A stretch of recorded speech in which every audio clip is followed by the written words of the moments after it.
रात चांदनी हो गई, मुन्ना को नींद आ गई। सो जा मेरे राज दुलारे, परी रानी आएगी।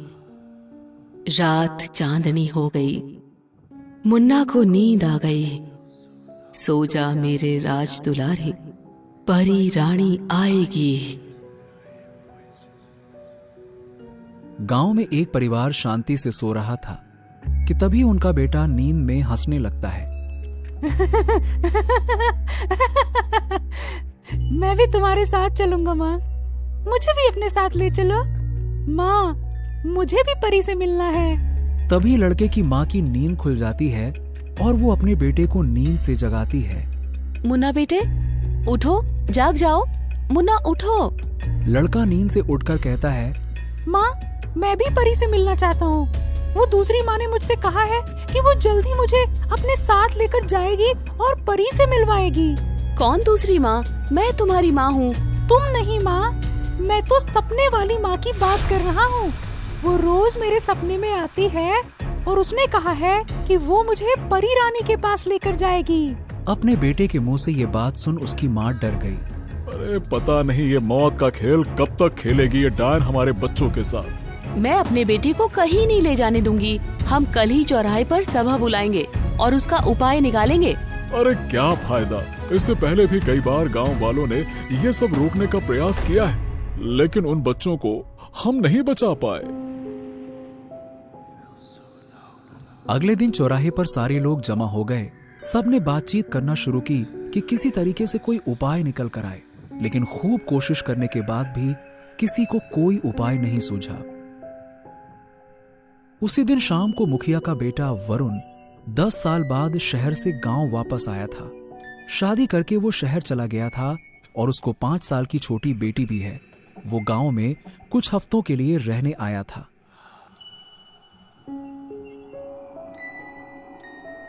अरे बेटा, तुम कब आए और बताया नहीं तुम आ रहे हो? हाँ पिताजी, हाँ, कितने साल हो गए ना आप सबसे मिले हुए। हाँ, हम सबको आपकी बहुत याद आ रही थी, बस इसीलिए हम बिना बताए चले आए सरप्राइज देने। और हाँ, ये रही आपकी पोती, इससे मिलिए। और पिताजी, हम कुछ दिनों के लिए यहीं रहेंगे। तभी वरुण की बेटी दादाजी दादाजी करते हुए मुखिया के पास आई।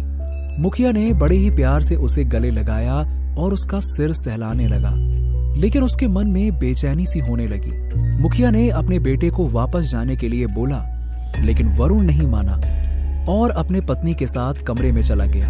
अगले दिन वरुण अपने बेटी को लेकर गांव घूमने के लिए निकल पड़ा। गांव के लोग हैरत भरी नजरों से उन दोनों को देख रहे थे। वरुण को ये बात बहुत अजीब लगी। आगे जाकर गांव का एक बूढ़ा आदमी वरुण को मिला। अरे काका, कैसन हो काका? अरे पहचाना तो का? अरे हम वरुण, आपके बेटे अमन का बचपन का दोस्त। अरे पाए लागी काका, पाए लागी। कैसे हो बेटा? बड़े साल बाद आए हो गांव। और ये बच्ची कौन है? अरे काका, ये मेरी बिटिया निशा है। बस कल ही आया हूँ गांव। अब कुछ दिन यहीं आप लोगों के साथ रहूंगा, मजे करूंगा यहाँ पे। नहीं बेटा, जल्दी से जल्दी इस गांव से चले जाओ। अरे कहीं देर न हो जाए, चले जाओ। क्या? आप ऐसा क्यों कह रहे हो काका? क्या बात है? बूढ़ा आदमी बिना कुछ कहे वहां से निकल गया। वरुण ने जैसे ही घूमा और पीछे मुड़कर देखा तो उसकी बेटी कहीं गायब हो गई। वरुण बहुत डर गया। उसने निशा को बहुत ढूंढने की कोशिश की, लेकिन निशा उसे कहीं नहीं मिली। वो भागते भागते घर गया और मुखिया को सारी बात बताई। ये तुम क्या कह रहे हो वरुण? निशा ऐसे कैसे गायब हो गई? और तुम मुझे बिना बताए उसे बाहर क्यों लेकर गए? मैं कुछ नहीं जानती। मैं अपनी मुन्नी को कुछ नहीं होने दूंगी। मैं उसे कुछ नहीं होने दूंगी। चिंता मत करो अमृता, मैं हमारी बेटी को लेकर आऊंगा। मुखिया और वरुण निशा को ढूंढने निकल गए। सुबह से शाम हो गई, लेकिन निशा कहीं नहीं मिली। वरुण और मुखिया घर लौट आए। वरुण, मैं कुछ नहीं जानती। मुझे मेरी बेटी वापस चाहिए। कुछ भी करो, पर मेरी बेटी को ढूंढो। वरुण, निशा कहाँ है? तुम कुछ बोल क्यों नहीं रहे हो? कहाँ है हमारी बेटी? तुमने कहा था कि तुम उसे वापस लाओगे। पापा पापा निशा, अरे बेटा कहाँ चली गई थी तुम बिना बताए? तुम्हें पता है हम कितने ज्यादा परेशान हो गए थे। पापा, मुझे बाहर एक मासी मिली थी, वही मुझे अपने साथ लेकर गई थी। मैंने आपको आवाज भी दी थी, लेकिन आपने सुना नहीं। मासी? कौन मासी? वो बहुत अच्छी थी पापा, उसने मुझे चॉकलेट भी दी खाने को। वरुण को लगा गांव की कोई औरत होगी जो निशा को खेलने के लिए लेकर गई होगी। अमृता निशा को ऊपर कमरे में लेकर जा रही थी, तभी निशा एक लोरी गुनगुनाने लगी। रात चांदनी हो गई, मुन्ना को नींद आ गई, सो जा मेरे राज दुलारे, परी रानी आएगी। ये लोरी सुनकर मुखिया के रोंगटे खड़े हो गए। वो डर से कांपने लगा। दूसरे दिन निशा की तबीयत खराब होने लगी। उसके पूरे बदन पर लाल मुहासे हो गए और बदन गर्म हो गया था। वरुण और अमृता बहुत परेशान हो गए। वो गांव के बड़े अस्पताल में चले गए। डॉक्टर ने इलाज किया और कुछ दवाएं दी, लेकिन इसके बाद भी निशा की तबीयत में कोई फर्क नजर नहीं आया और वो सोते समय भी वही लोरी गुनगुना रही थी। वरुण को ये सारी बातें बहुत अजीब लग रही थी। गांव के एक आदमी ने वरुण को बताया कि शायद निशा को किसी बुरी आत्मा का साया पड़ गया है। उस आदमी ने एक तांत्रिक के बारे में वरुण को बताया। वरुण इन सब बातों को नहीं मानता था, लेकिन अपनी बेटी के लिए उसने ऐसा करने की सोची। वो उस जगह गया जहां वो तांत्रिक रहता था। वरुण ने सारी बात तांत्रिक को बताई और उसे अपने घर लेकर आया। मुखिया ने तांत्रिक को देखा और वरुण से पूछा। वरुण ने सारी बात अपने पिता मुखिया को बताई। मुखिया ने इस बात का विरोध किया, लेकिन वरुण अपनी जिद पर अड़ा रहा और उसने हवन शुरू करवाया। हवन शुरू होते ही निशा अपने कमरे से बाहर आई।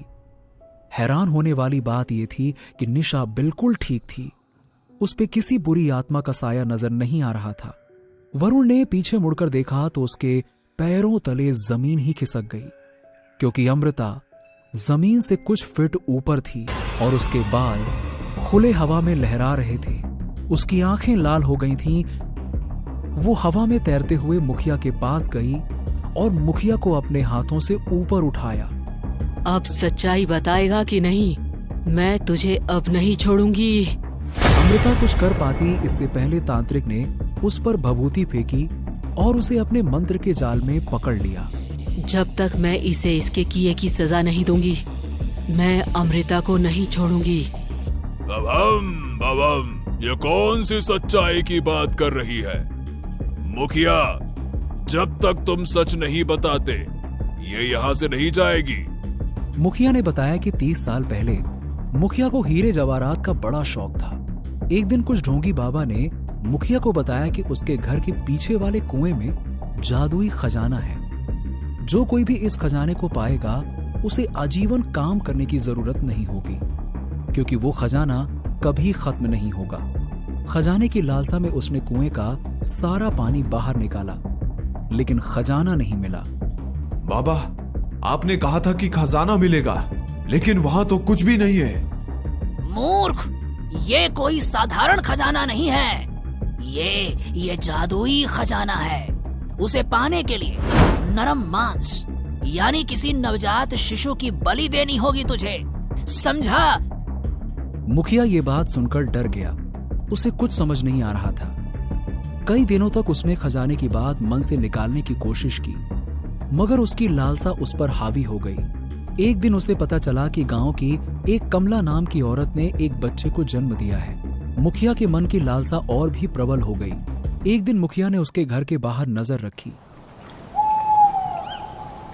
रात के वक्त कमला अपने बच्चे को लोरी सुनाकर उसे सुलाने की कोशिश कर रही थी। रात चांदनी हो गई, मुन्ना को नींद आ गई, सो जा मेरे राज दुलारे, परी रानी आएगी। बच्चा सो जाने के बाद कमला भी सो गई। मुखिया चुपके से उसके घर में घुसा और उसके बच्चे को उठाया। बच्चे के रोने की आवाज सुन कमला भी जाग उठी। उसने देखा कि मुखिया उसके बच्चे को लेकर जा रहा है। उसने मुखिया को रोकने की कोशिश की। छोड़ मुझे, तेरे बच्चे की बलि से मैं सब कुछ पालूंगा। मुझे वो खजाना मिल जाएगा। मुखिया ने कमला को धक्का दिया और भागने लगा। कमला भी उसके पीछे पीछे भागने लगी। कमला के कानों में उसके बच्चे की रोने की आवाज लगातार आ रही थी, मगर थोड़ी देर में बच्चे की रोने की आवाज बंद हो गई। कमला समझ गई थी कि उसका बच्चा अब इस दुनिया में नहीं रहा और उसने भी अपना वहीं पे दम तोड़ दिया। इतना सब करने के बाद भी मुखिया को खजाना नहीं मिला। तब से मेरी आत्मा इस मुखिया से अपना बदला लेने के लिए तड़प रही थी। ये आपने क्या किया पिताजी? मुझे तो यकीन नहीं हो रहा है कि आपने एक मासूम बच्चे की जान ले ली, वो भी उस खजाने के लिए। छी, शर्म आती है मुझे कि आप मेरे पिताजी हैं। अब मैं भी तुम्हारे बच्चे को तुम्हारी आंखों के सामने मारूंगी, तब मेरा बदला पूरा होगा। देखो, मेरी अमृता और मेरी बेटी को छोड़ दो, चाहे तो मेरी जान ले लो, मगर उन्हें छोड़ दो। अमृता ने तांत्रिक का मंत्र जाल तोड़ा और वरुण की गर्दन पकड़ी और उसे ऊपर उठाया। कुछ ही पलों में वरुण की तड़प तड़प कर मौत हो गई। मैं तुम्हें नहीं मारूंगी मुखिया, तू जिएगा और अपने आप को कोसता रहेगा कि तेरे बेटे की मौत की वजह तू है। ऐसा कहकर कमला ने अमृता का शरीर छोड़ दिया। अमृता को जब सारी सच्चाई पता चली तो उसने वो गांव छोड़ दिया और अपनी बेटी को लेकर शहर चली गई। मुखिया को अपने किए पर बहुत पछतावा हुआ। उसने अपनी आंखों के सामने अपने बेटे को मरता हुआ देखा था। कुछ दिनों बाद उसे रात के वक्त हमेशा कमला की लोरी कानों में सुनाई देती। रात चांदनी हो गई, मुन्ना को नींद आ गई। सो जा मेरे राज दुलारे, परी रानी आएगी।